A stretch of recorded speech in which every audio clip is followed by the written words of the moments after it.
Tengo ante mí una difícil pero apasionante tarea: hablar de un avión que se encuentra en el principio de su vida útil. Las características empleadas en él todavía están en fase experimental, pero por otra parte, él es la última novedad en armamento militar, y por ello, durante mucho tiempo, una gran parte de sus características seguirán clasificadas como totalmente secreto. Pero de lo más importante ya podemos hablar hoy en día. Esta máquina de combate determinará la forma de las fuerzas aéreas durante décadas. Nuestro héroe, perspectiva avión de choque, caza de quinta generación, T-50.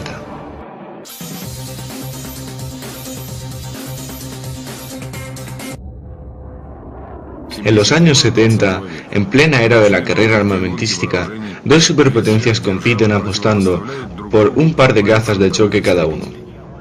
En los Estados Unidos eran el ligero F-16 y el pesado F-15. En la Unión Soviética, MiG-29 y Su-27 respectivamente. Los aviones citados pertenecen a la cuarta generación. Su creación determinó un cambio especial para la posterior construcción de jets a reacción, y a la vez creó los fundamentos de la quinta generación. Los trabajos empezaron a ambos lados del océano casi simultáneamente, concretamente en 1981. Y para los americanos, el problema era más puntiagudo, ya que los aviones rusos surgieron algo más tarde que los americanos. Pero compensaron este retraso, agregando componentes mucho más perspectivos que en sus análogos estadounidenses. Por eso, Su-27 y MiG-29 en muchos aspectos superaban a sus oponentes. En los años 90, en los Estados Unidos comenzaron a testar dos vehículos experimentados: IF-22, desarrollado por firmas como Lockheed, Boeing y General Dynamics, e IF-23, proyecto conjunto de Moultrie y McDonnell Turbols. Eran prototipos de la quinta generación de aviones americanos. De los dos aviones había que elegir uno, y tras comparar a ambos, se decidió seguir trabajando en el IF-22. Las investigaciones avanzaban con rapidez, pero el 25 de abril del 92, uno de los aparatos sufrió una importante avería. Los trabajos se detuvieron 5 años. El actualizado avión realizó su primer vuelo el 7 de septiembre de 1997. Para entonces, habían rediseñado el avión significativamente. Este pasó a llamarse F-22 Raptor. Toda clase de pruebas y vuelos experimentales continuaron hasta el año 2002. Es entonces cuando admitieron el avión en las Fuerzas Armadas de Estados Unidos. Justo el F-22 es el rival principal del caza ruso. En los años 90, los estadounidenses iniciaron otro proyecto más de quinta generación. En comparación, el nuevo aparato tenía que ser más rápido y barato que el F-22, pero a la vez contar con mayores capacidades. Como clientes, el proyecto era demandado por Estados Unidos y sus aliados más cercanos. Los pretendientes otra vez eran dos: la firma Boeing, que presentó al X-32, y Lockheed Martin, al X-35. Llama la atención la rara anatomía del aparato diseñado por Boeing. En resumen, sus capacidades de vuelo no le permitieron ganar el concurso y toda la atención se centró en el proyecto de Lockheed Martin. Posteriormente, su avión pasó a llamarse F-35 Fighting II. Todavía volveremos a los cazas americanos de quinta generación, pero mientras, veamos cómo se desarrollaron los acontecimientos en la Unión Soviética. De antemano, hay que destacar que en nuestro país los trabajos se retrasaron. Los motivos son evidentes: crisis políticas, la caída de la URSS, la reducción de financiación. Los prototipos soviéticos, o mejor dicho los rusos, de la quinta generación salieron a la fase experimental solo a finales de los 90. Los diseñadores fueron los ingenieros de la OKB en nombre de Mikoyan. El avión experimental fue construido en 1994. Lo llamaron 144. Para el aparato eligieron alas en forma de triángulo y la así llamada forma de pato. En esas circunstancias, el giro horizontal no se controla por detrás, sino por delante. Este esquema permite contar con nuevas capacidades de pilotaje y mayor calidad aerodinámica. Por ejemplo, Este esquema también lo eligieron para construir los cazas europeos de cuarta generación, Reaper y Typhoon.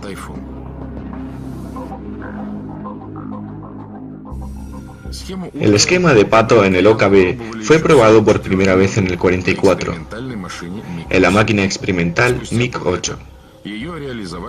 Tras medio siglo después, la realizaron en el avión Il-44. En diciembre del 94, el piloto experimental Roman Toskaev realizó en el avión sus primeros vuelos. A continuación, voló a largas distancias, pero por problemas de financiación, los vuelos se terminaron.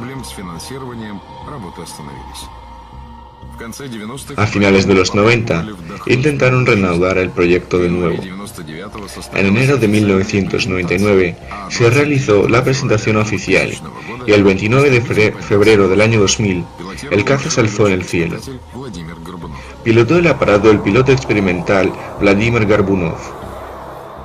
Para aquel momento, el experimental MiG ya no era el único prototipo de la quinta generación rusa. El 25 de septiembre del 97, finalizó el primer vuelo del avión S-37. Lo diseñaron en el OKB Sukhov. Al mando del aparato estaba el piloto experimental Igor Sukharov. Posteriormente, el avión pasó a llamarse Su-47. Su desarrollo comenzó igualmente en los 80. Eso teniendo en cuenta que OKB Sukhov comenzó a diseñar un proyecto pensado para la flota. Para el avión, eligieron el diseño con alas en flecha invertidas. En teoría, esto le permite tener ciertas ventajas. Los experimentos en esta dirección empezaron ya en los años 40. Los primeros fueron los alemanes. Ante nosotros tenemos el bombardero experimental Junkers 287. Este ya es el modelo soviético LL-3, cuyo constructor principal fue Pavel Sipin. Las primeras pruebas de esos aparatos mostraron también y sus primeros fallos. A menudo a grandes velocidades, el intento de giro cerrado solía acabar rompiendo las alas. Se requería aumentar la resistencia, pero eso suponía aumentar el peso de la estructura. Volvieron de nuevo a las alas de flecha en los años 80. El motivo principal, la aparición de nuevos materiales compuestos, ligeros y a la vez bastante resistentes. Así, en Estados Unidos durante 7 años se experimentaba con el avión X-29, el cual tenía alas compuestas en forma de flecha. En nuestro país, este tipo de alas se construyeron en el Su-47. Sin embargo, como ha demostrado el tiempo, resolver todos los problemas que presenta este tipo de estructura no se ha conseguido ni en USA ni en Rusia, y Su-47 poco a poco pasó de ser una posible máquina de quinta generación a solo un prototipo experimental. Tampoco se convirtió en caza de quinta generación el proyecto Il-44. Las pruebas del vuelo terminaron al apenas haber empezado. Se realizaron solo 2 vuelos. El aparato dejó de responder a las exigencias que debía cumplir, finalizando su trayectoria en los 90. Como resultado, se decidió concentrar todos los esfuerzos en la creación de un modelo totalmente nuevo. Recordamos que a principios de los años 2000, las fuerzas aéreas rusas contaban con 2 tipos de cazas avanzados, el pesado Su-27 y el ligero MiG-29. Lo ideal sería crear una pareja igual pero de quinta generación. Pero la realidad económica permitió el desarrollo de un solo vehículo, que recibió el nombre de Perspectivo Complejo Aéreo de Aviación Frontal, resumido PACFA-50. En el proyecto trabajaban conjuntamente MiG y Sukhoi. Las exigencias principales fueron ultramaniobrabilidad, vuelo de crucero a velocidades superiores a la del sonido sin la necesidad de activar el modo postcombustión, baja probabilidad de radiolocalización, aumento de la efectividad en la destrucción de objetivos tanto aéreos como terrestres. En abril de 2002, como constructor principal eligieron a la oficina de Sukhov. El proyecto recibió el nombre de T-50. El nombre más común, Su, será puesto cuando la máquina esté en el ejército. Es ya casi una tradición. Por ejemplo, Su-27, antes de ser entregado al ejército, se llamaba T-10. Como constructor principal en el tema del PACFA fue elegido Alexander Davydenko y al piloto experimental Sergei Bogdan. El esqueleto del proyecto fue mostrado en 2004. En un par de años se presentaron todos los documentos técnicos. Ya en 2007, en la fábrica de Komsomolsk, comenzaron a construir los ejemplares del T-50. Al principio diseñaron un planeador para probar la resistencia al viento. En paralelo, se comprobaban otros nudos de componentes técnicos del avión.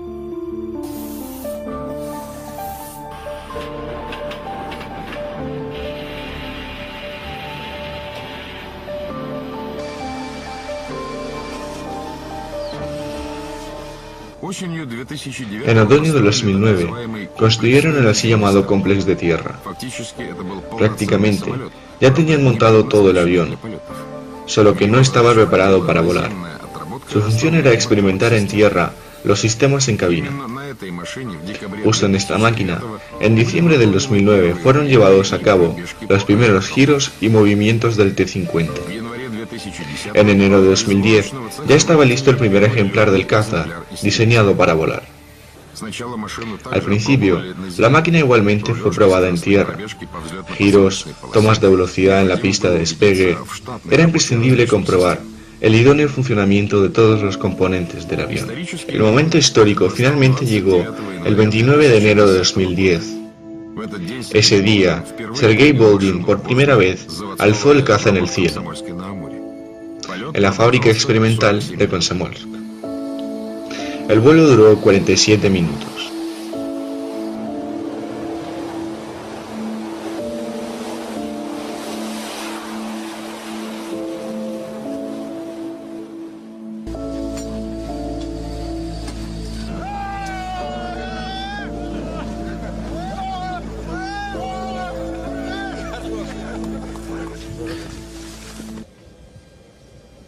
El primer vuelo es un hito importante en la historia de cualquier avión.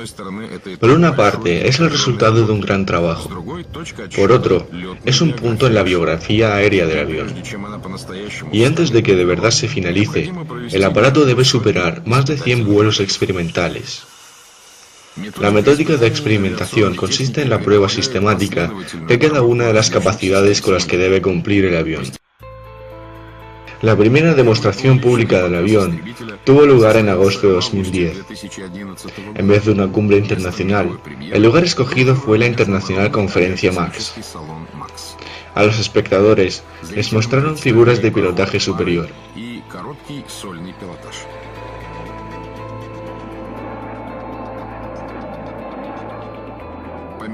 Además, el T-50 fue mostrado en cabeza de grupo del bombardero Su-34 y el multifuncional caza Su-35. Teniendo en cuenta estos datos, más o menos nos podemos hacer una idea de las capacidades del avión. Y así, según los datos, la longitud del avión son 20 metros y el arco del ala 14 metros. Claro que la clasificación de secreto se ha hecho notar. No se mostró en el aparcamiento estadístico, y su preparación para el vuelo se realizó aparte, lejos de las miradas curiosas. Y al aterrizar, fue tapado con cubiertas especiales. Ahora conozcamos más de cerca a los cazas de quinta generación, y en especial al T-50. Para empezar, hay que entender que el novedoso avión de combate es todo un complejo aéreo. Incluye un planeador, sistemas de control, central eléctrica, armamento y muchos otros sistemas y subsistemas. En otras palabras, los saltos tecnológicos de generación en generación fueron los que determinaron el camino de la quinta generación. Los primeros cazas a reacción poco se diferenciaban de los de hélice. Un gran ejemplo de ello es el Yak 15. Lo construyeron de la siguiente manera: cogieron el Yak 3 de hélice, le quitaron el motor y le insertaron otro a reacción. La velocidad aumentó casi un cuarto, alcanzando así los 800 km por hora. Para prolongar el aumento de la velocidad, fueron necesarias otras decisiones. El perfil del ala comenzó a ser más fino, mientras que el ala en sí adoptó una forma de flecha. Además de aumentar el barrido, la velocidad de la máquina crecía, pero con el tiempo esto derivó en el empeoramiento de la maniobrabilidad y las características de aterrizaje y despegue. En los cazas de tercera generación MiG-23, este problema fue parcialmente resuelto. El aparato contaba con las alas capaces de cambiar su ángulo de apertura, lo cual lo adaptaba para las diferentes condiciones de vuelo, pero la construcción en sí resultó pesada y compleja. Gran parte de estos problemas se resolvieron en los cazas de cuarta generación, muchos de los cuales también se aplicaron a la quinta generación. El ala afluenciada de raíz y el fuselaje ahora forman una única pieza.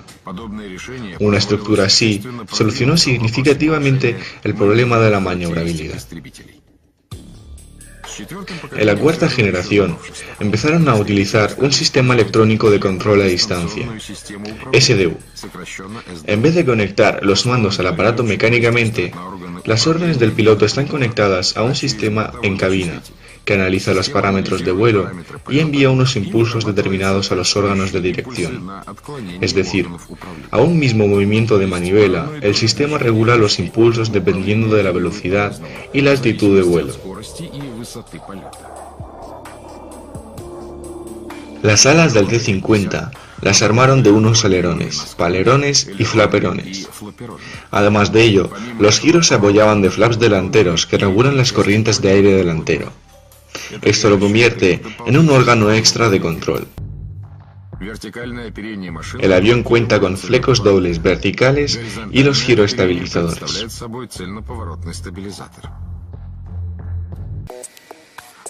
Otras de las características es la aerodinámica cabina del piloto, que además le proporciona gran visibilidad.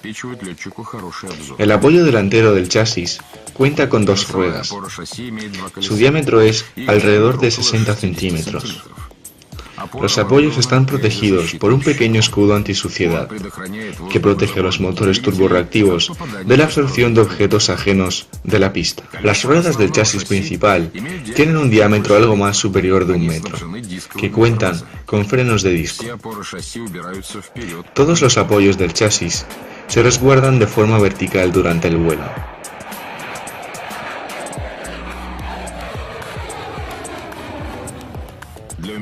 Para la reducción de la distancia de aterrizaje se emplea un paracaídas de frenado doble. En el caza está instalado el sistema de repostaje en el aire. La metódica de este proceso requiere al principio el así llamado contacto seco, o sea, la conexión del conus se realiza sin suministrar combustible.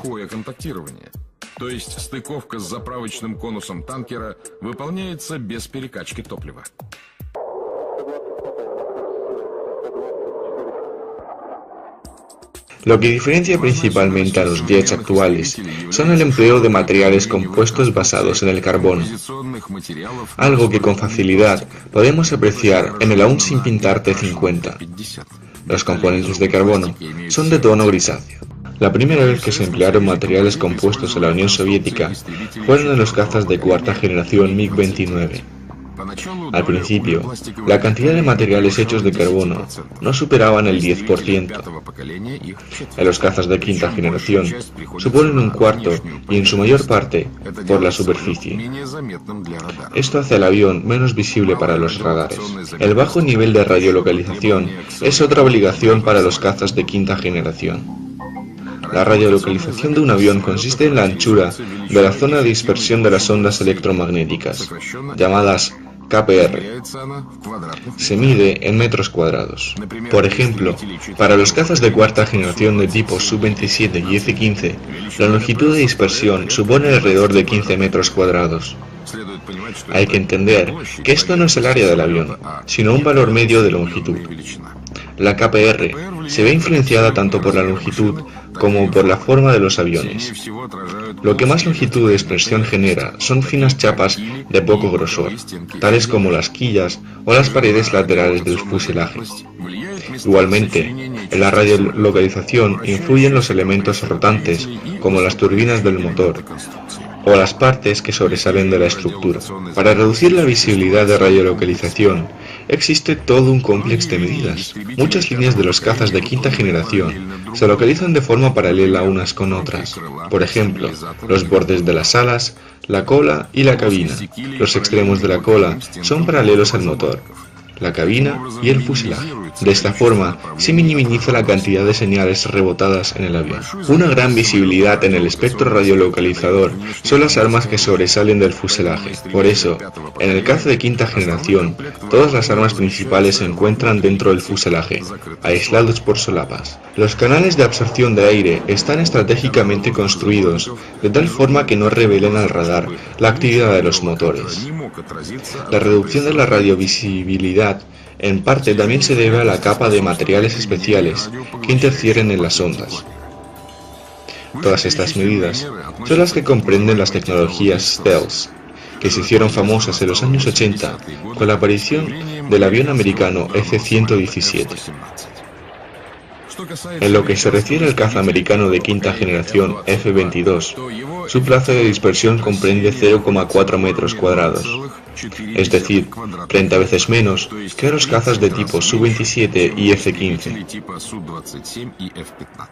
Ahora, centrémonos en la parte armamentística de la máquina. Una gran característica de los cazas supone su capacidad de empuje-peso. Cuanto mayor sea, más acelerará el avión y mejor será su maniobrabilidad. En los cazas de cuarta generación, esta característica alcanzaba una unidad, es decir, el empuje de los motores era superior a la masa total del avión.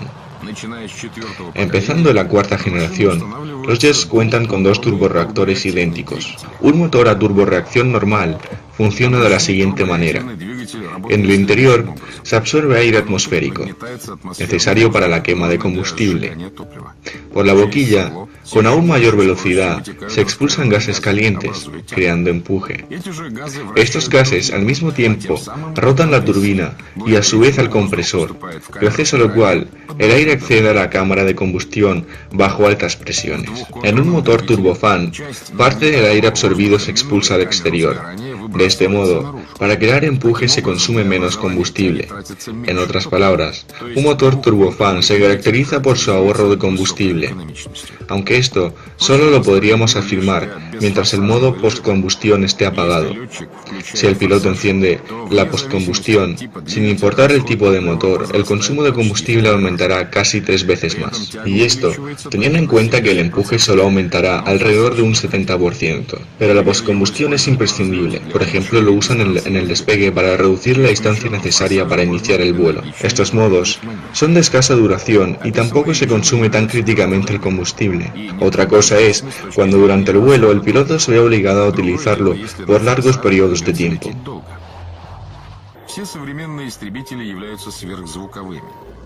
Todos los cazas actuales vuelan más rápido que el sonido. Pues bien, antes de la quinta generación era imprescindible utilizar la postcombustión para alcanzar dichas velocidades. Una de las exigencias más importantes para la quinta generación era la capacidad de volar a velocidad de crucero sin usar el modo postcombustión. Pues además de la económica, hay otra ventaja. Se reduce la visibilidad térmica del avión. En el T-50 están instalados dos motores reactivos turbofan. Las características de los mismos le permiten volar a velocidad de crucero sin usar el modo postcombustión. Utilizando la postcombustión, la velocidad máxima supera los 2.600 km por hora. Un gran paso adelante.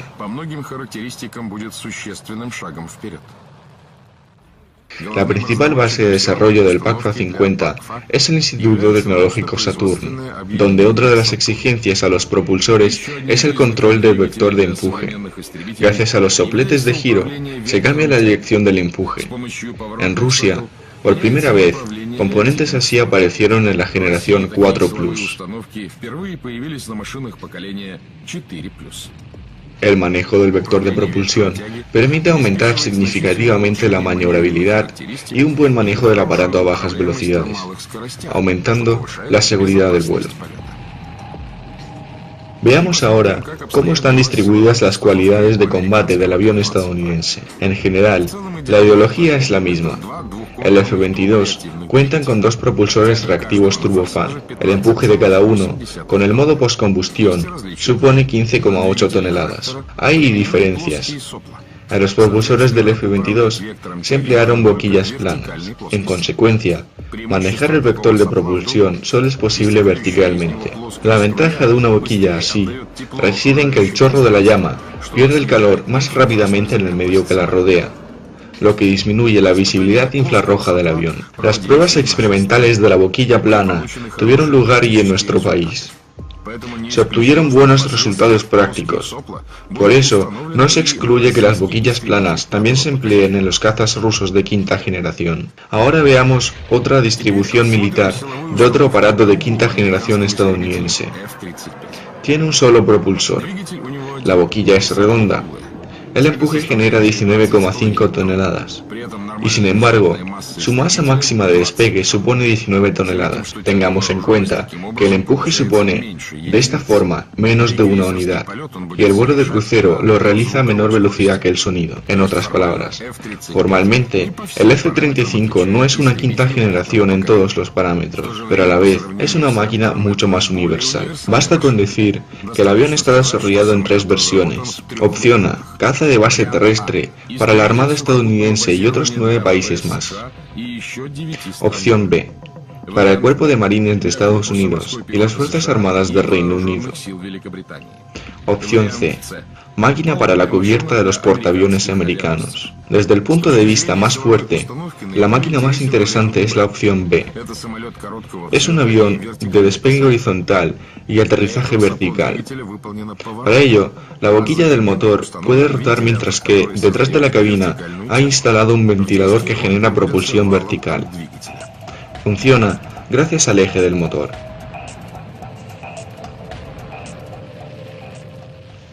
Y bien, ya hemos conocido todas las características internas.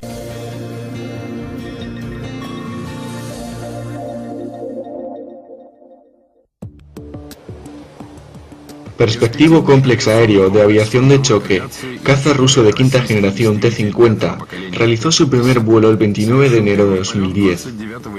El principal desarrollador es la compañía Sukhoi. Y bien, ¿qué sabemos ya del vehículo? El avión está construido en base a un pequeño esquema normal, con una unión paralela a las alas y el fuselaje. El sistema de control eléctrico a distancia le otorga un manejo y control de vuelo superior. El empuje de armamento del aparato supone más de una unidad. El vuelo de crucero a velocidades superiores al sonido es posible sin activar el modo postcombustión. Su construcción está caracterizada por un elevado empleo de materiales compuestos. En el vehículo se han empleado toda una serie de medidas que disminuye su visibilidad radioelectrónica y térmica. Ahora veamos al caza no solo como avión, sino como un complex de combate.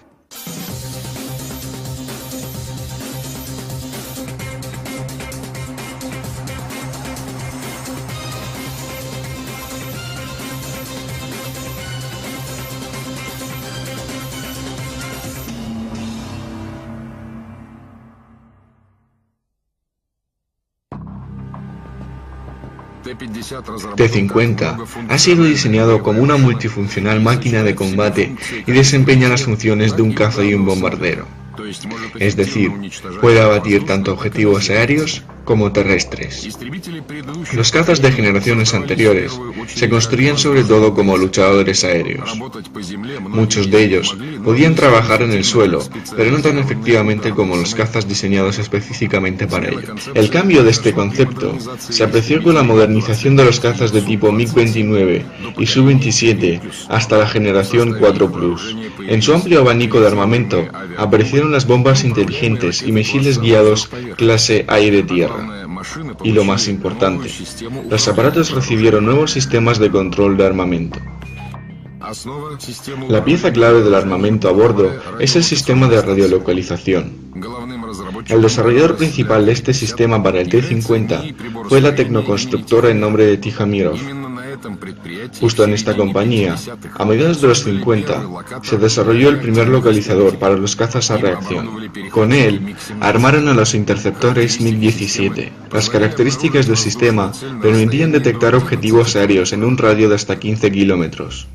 El Instituto de Investigación de Instrumentación alcanzó un logro muy relevante. A mediados de los años 70, en el instituto desarrollaron un sistema de control del armamento, Zaslon, para el nuevo caza interceptor soviético MiG-31, representantes de la cuarta generación de aviones.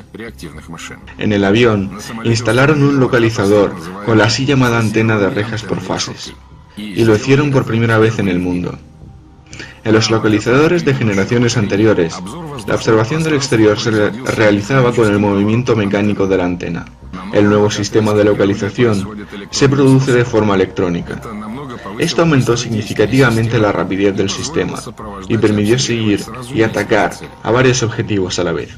Hay que destacar que la antena de este radar puede ser inmóvil.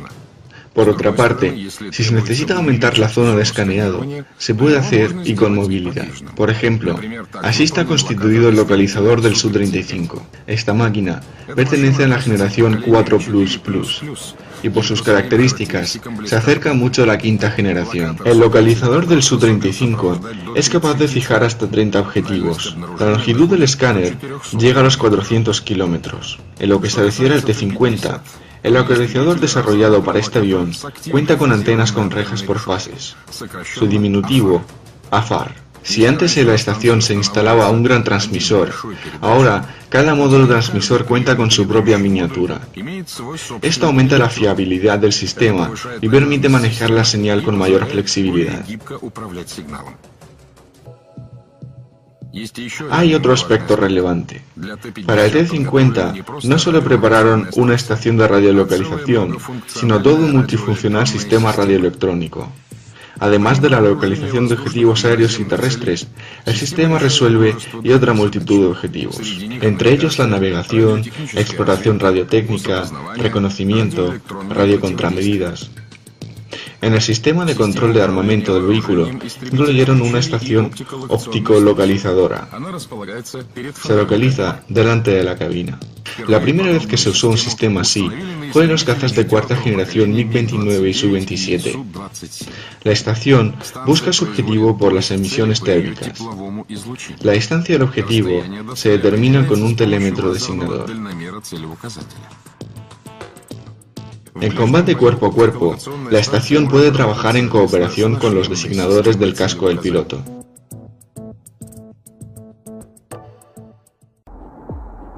Está claro que el efectivo complex de localización y fijación es solo la mitad del trabajo. Se necesitan además sistemas apropiados para abatir objetivos. Empecemos por las armas que se emplean para los combates aéreos.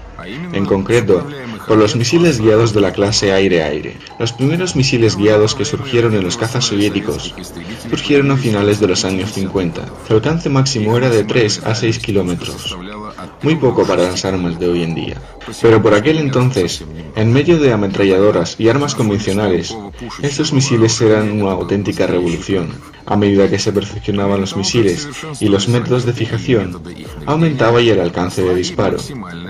Con el tiempo, los misiles empezaron a clasificarse en base a esta característica. Surgieron los misiles de bajo, medio y largo alcance. Veamos algunos ejemplos de armamento con el que cuentan los cazas de cuarta generación y lo que se recomienda para un vehículo de combate de quinta generación. Para el Su-27 y MiG-29 se desarrolló un misil de corto alcance, R-73. Su cabeza autofijadora era infrarroja, en otras palabras, térmica. El alcance máximo de disparo, 30 kilómetros. Estos misiles se empleaban sobre todo en combates cuerpo a cuerpo. Por eso, se les exige una gran maniobrabilidad. El misil R-73 tiene un propulsor capaz de cambiar su empuje. Puede maniobrar hacia un objetivo con una tolerancia a las fuerzas G de hasta 11 unidades.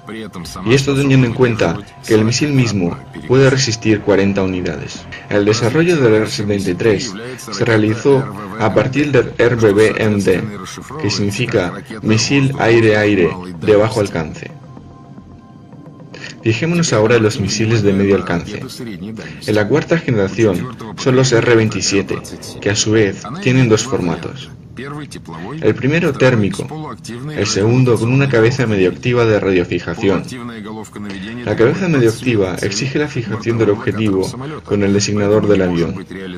Por eso, no puede realizarse el principio de dispara y olvida. Pero los nuevos misiles de alcance medio comenzaron a ser armados con nuevas cabezas radiolocalizadoras. Desde una distancia determinada, el fijador de este tipo de misil designa él mismo el objetivo. El proceso de fijación consta de dos etapas. En el primero, la cabeza de autodesignación no funciona. El sistema de navegación del misil lo guía hacia cierto punto que ha sido calculado de antemano basándose en los parámetros de movimiento del objetivo. Si el enemigo realiza alguna maniobra, las nuevas coordenadas se reciben a bordo del misil, cambiando su dirección. Una vez alcanzado el punto, la cabeza autodesignadora se activa. Si fuera una cabeza medio activa, se necesitaría que el caza mantuviera el avión fijado con el radar del avión. Una cabeza activa no precisa de tal maniobra, es decir, en la segunda etapa se realiza el principio de disparar y olvidar. Y lo que también es importante, si el objetivo desde el principio se encuentra dentro del localizador del misil, la primera etapa se omite por completo. Los misiles actuales pueden abatir a su enemigo a una distancia de 100 kilómetros. No hace mucho, los misiles con estas características se consideraban de largo alcance y entraban dentro del arsenal de los cazas pesados tales como MiG-31.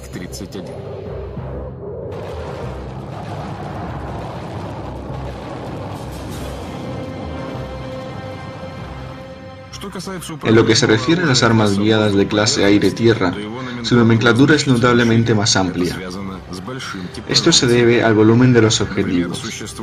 Por ejemplo, existen misiles diseñados para abatir sistemas de radiolocalización terrestre. Para fijarlo, no se necesita de un designador, ya que él mismo es una fuente de ondas electromagnéticas que detecta la cabeza del misil.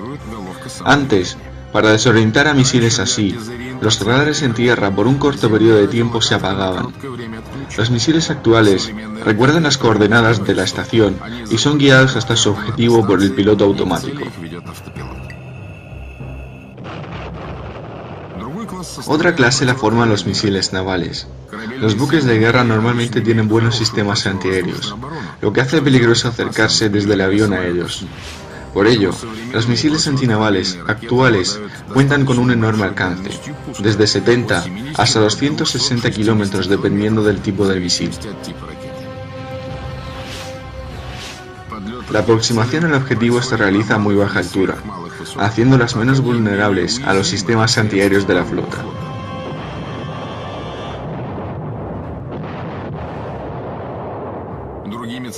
Otros objetivos en tierra pueden ser puentes, aeródromos, bases y otros objetivos importantes y además bien reforzados, y para cada objetivo se precisa de una respuesta concreta. Por ejemplo, existen misiles con cabezas medioactivas que se guían por un foco láser que, por ejemplo, una división en tierra enemiga ha fijado sobre objetivos estratégicos. Se activa por la orden desde el avión.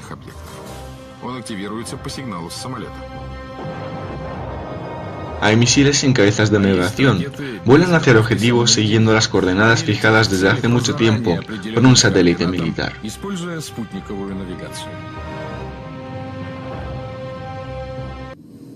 No se negaron y el clásico cañón que los cazas emplean en combates aéreos y en ataques a objetivos terrestres.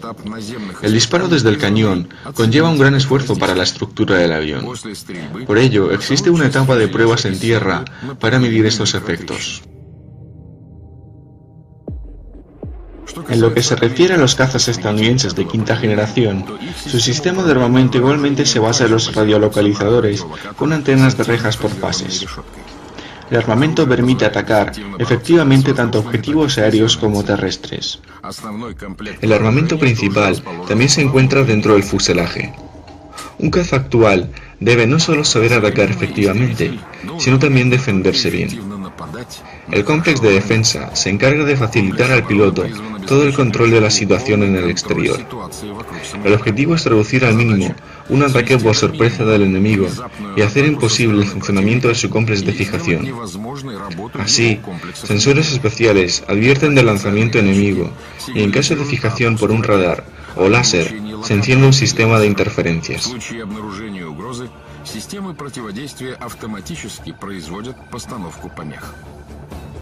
Para el manejo de los sistemas de armamento y para el control de otros sistemas del avión, en las cabinas de los pilotos actuales se instalan pantallas multifuncionales. La cabina del caza Su-35 se parece mucho a la del PACFA. En él hay instalados dos pantallas de color, gracias a las cuales el piloto puede obtener toda la información necesaria, además de adquirirla de una forma cómoda para él mismo. Además de ello, se tienen unas cuantas pantallas extra y multifuncionales manos de control. Igualmente, refleja la información de vuelo y la fijación de objetivos. En el D-50 hay un indicador, dos grandes y anchos indicadores. Y bien, el caza de combate, una máquina ultra complicada, tecnología creada para cumplir misiones imposibles, mirar más lejos y mientras quedar desapercibido, abatir el objetivo con el primer misil, ser más rápido y maniobrable que el enemigo. A medida que evolucionaban los cazas, evolucionaban no solo sus características, se desarrollaban y sus capacidades en combate. Los primeros jets reactivos se enviaban al objetivo guiándose por las órdenes en tierra. Posteriormente, realizaron un sistema de guiado automático y para fijar objetivos no solo se empleaban las estaciones en tierra, sino cazas con sistemas de radiolocalización lejana. Los cazas de cuarta generación obtuvieron la capacidad de actuar en grupo. El primero fue el caza MiG-31. Si la información sobre un objetivo es recibida en un avión, puede enviarla por canales de comunicación cerrados a los indicadores del resto de vehículos. Además, MiG-31 puede fijar objetivos para cazas de otros tipos. De esta forma, los aviones actuales no solo son un caza capaz de operar de forma autónoma, sino además son parte de un gran sistema radioelectrónico que mantiene las coordenadas de sus maniobras, y hay que tener esto en cuenta en la etapa de diseño. Los pilotos de los primeros cazas a reacción tenían prácticamente el mismo equipo que los pilotos de élite: pantalones y chaqueta de cuero, el mismo casco con gafas protectoras. El casco, con el tiempo, pasó a cumplir una función de defensa craneal. En la aviación, los llaman ZSHA. En vez de gafas, en el casco se incorporan cristales protectores de doble función: proteger los ojos de la luz solar y proteger los ojos de fuentes corrientes de aire tras la eyección de emergencia. Además, si antes de lanzarse era imprescindible bajar el cristal, ahora esto sucede automáticamente. Para ello, el casco incluye un petardo que se activa en el momento del salto. Actualmente, el desarrollo más novedoso es un casco defensivo ZSHA-10. En el equipo del piloto igualmente se incluye una máscara de oxígeno. Respirar de forma normal, sin un equipo especializado, resulta solo posible hasta alturas de 3-4 kilómetros, donde fluye el aire atmosférico. Conforme se gana altura, se abren más y más las bombas de oxígeno, que se mezclan con el aire atmosférico que respira el piloto. A la altura de 8 kilómetros, el piloto ya solo respira oxígeno. Al principio, solo se empleaban las bombonas de oxígeno, pero los nuevos cazas utilizan cápsulas recolectoras de oxígeno. Por supuesto que las cabinas de los cazas actuales son totalmente herméticas, y alguien podría preguntarse por qué los pilotos continuamente respiran desde la máscara, mientras los aviones civiles vuelan sin ellos. Lo que sucede es que los cazas son máquinas de guerra, y pueden sufrir daños a la cabina, o el piloto puede ser eyectado, y simplemente puede no darte tiempo a ponerte la máscara. A finales de los 50, en el equipo de los pilotos surgió un traje de alta tecnología, o dicho más corto, DKK. En caso de despresurización de la cabina y de la eyección del piloto, el traje compensa el cambio de presión y el cambio brusco de temperatura. Para ello, en la construcción del traje hay cámaras especiales. En el momento indicado, absorben aire, gracias a lo cual se crea presión en el cuerpo. Esto impide la rotura de los pulmones y favorece el correcto riego sanguíneo. DKK entra en acción y en las sobrecargas. La compresión del cuerpo favorece la bajada de sangre al cerebro. Al asegurando la integridad del piloto. Si durante la misión del avión no se van a alcanzar grandes alturas, entonces no se necesita de este traje. Basta con un traje antitensión. Es algo más simple y trabaja acoplándose al cuerpo y a las piernas. Ahora hablaremos de los sistemas de eyección de emergencia. A altas velocidades de vuelo, las corrientes de aire son tan fuertes que las personas no tienen fuerza suficiente como para presionar la palanca. Por eso, las catapultas automáticas se empezaron a instalar en los cazas prácticamente desde el principio. Las primeras catapultas realizaban solo una función. Gracias al combustible, simplemente eyectaban al piloto del vehículo, tras lo cual, el piloto tenía que soltarse de forma manual, empujar la silla hacia un lado y abrir el paracaídas. Más adelante, automatizaron todos los procesos, mientras que las sillas se equiparon de fijadores de brazos y piernas, lo que descarta algún trauma durante la eyección a altas velocidades.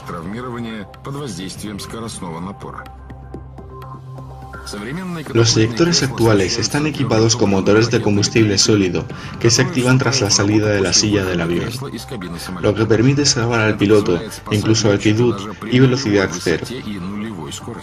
Según los especialistas del aire, el mejor eyector del mundo es el ruso K-36, que fue desarrollado a finales de los 60 y continuamente modernizado desde entonces.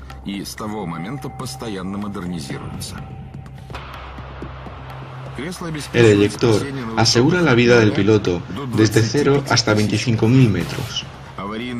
La eyección de emergencia puede ser empleada incluso a velocidades 2 veces y media superior a las del sonido. La versión más modernizada del K-36 está diseñada para los cazas de quinta generación. En estas imágenes vemos la investigación de los sistemas de eyección en un polígono especialmente diseñado para esta función. La maqueta de la cabina del T-50 está instalada en un vagón que acelera gracias a los propulsores de misiles por las vías de tren. Una vez alcanzada la velocidad necesaria, se produce la eyección. En la silla se encuentra un maniquí. El frenado intensivo del vagón se lleva a cabo hidráulicamente. La entrega del T-50 al ejército se ha fijado para el año 2016. Para aquel momento, la máquina debe haber terminado las pruebas de calidad. En primavera de 2013, se realizaron más de 200 vuelos en ellos. Las dos primeras máquinas se empleaban para las características de vuelo y resistencia. En el tercero, instalaron un sistema de radiolocalización. Sus primeras pruebas en tierra confirmaron altos resultados en todos los parámetros. El cuarto ejemplar voló por primera vez el 4 de diciembre de 2012. Con este vehículo se relacionó otra gran etapa. Antes, los aviones se transportaban desde un punto a otro a bordo del AN-104. El cuarto T-50 voló desde el lejano oriente hasta la otra punta del país por su propia cuenta. Realizando 3 aterrizajes durante el vuelo, recorrió una distancia de más de 7.000 kilómetros. Todos los sistemas del aparato funcionaban sin incidencias.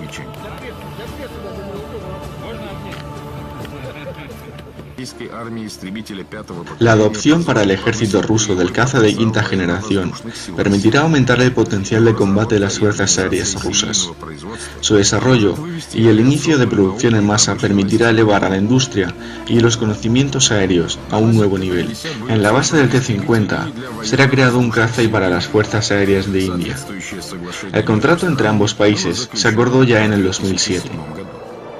Hay que destacar que por ahora esta máquina es el único avión de combate completamente desarrollado en Rusia y no en la Unión Soviética.